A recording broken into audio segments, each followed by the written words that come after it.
Dielectric constant real में होता क्या है, इस पे हम बात करेंगे। डाइलेक्ट्रिक कांस्टेंट एक प्रकार का जो परमिटिविटी और फ्री स्पेस होता है उसका, और परमिटिविटी ऑफ मीडियम, इन दोनों का एक प्रकार का रेशियो है।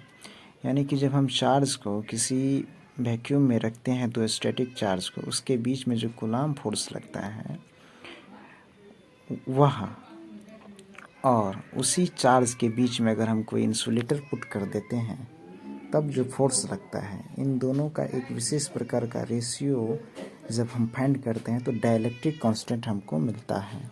दरअसल किसी चार्जों के बीच में जब हम इंसुलेटर को पुट कर देते हैं तब वह एक मीडियम का रूप धारण कर लेता है। अर्थात ये हो जाता है कि उस चार्जों के बीच में वैक्यूम न रह करके अब एक मीडियम उपस्थित हो गया है। तो मीडियम के वजह से उन दोनों के बीच में जो बल लगता है, और जब कोई मीडियम या इंसुलेटर उन दोनों के बीच में नहीं रहता है, और इसका मतलब ये हुआ कि वैक्यूम में जब चार्जों के बीच में बल लगता है और कोई किसी इंसुलेटर के रख करके जो उन दोनों के बीच में बल लगता है, उन दोनों में एक परिवर्तन उत्पन्न हो जाता है। और इसी मीडियम में लगने वाले बल और वैक्यूम में लगने वाले बल दोनों को जब हम रेशियो करते हैं, इसका मतलब हुआ है कि रेशियो में सबसे पहले ऊपर में रखेंगे फोर्स इन द वैक्यूम और नीचे में रखेंगे फोर्स इन द मीडियम। इन दोनों को रेशियो करने पर हमको डाइलेक्ट्रिक कांस्टेंट प्राप्त होता है। तो चलिए देखते हैं डाइलेक्ट्रिक कांस्टेंट फाइंड करते हैं। सबसे पहले कूलम्ब फोर्स इन वैक्यूम हम फाइंड करेंगे। ठीक, तो इसका हो जाएगा F, यानी कि ये वैक्यूम में है तो F 1/4πε0 Q1 Q2, यानी कि दो चार्जेस हैं R²।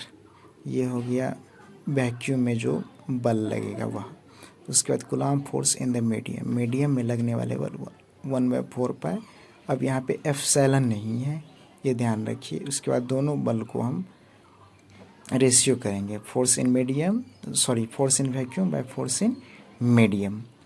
तो ये दोनों Q1 Q2 बाय R², फिर Q1 Q2 बाय R² दोनों नेगलेक्ट हो जाएगा, और यह इस प्रकार हो जाएगा एप्सिलॉन जो मीडियम के लिए है और नीचे में वैक्यूम के लिए। यह जो ये लास्ट वाला जो निकला है यही है डाइलेक्ट्रिक कांस्टेंट। इसी को रिलेटिव परमिटिविटी ऑफ मीडियम भी कहा जाता है।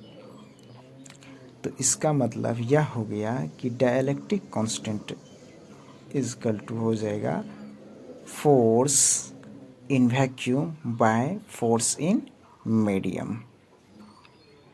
यह एक प्रकार का रिलेशन है कूलम्ब फोर्स को जब आप वैक्यूम और मीडियम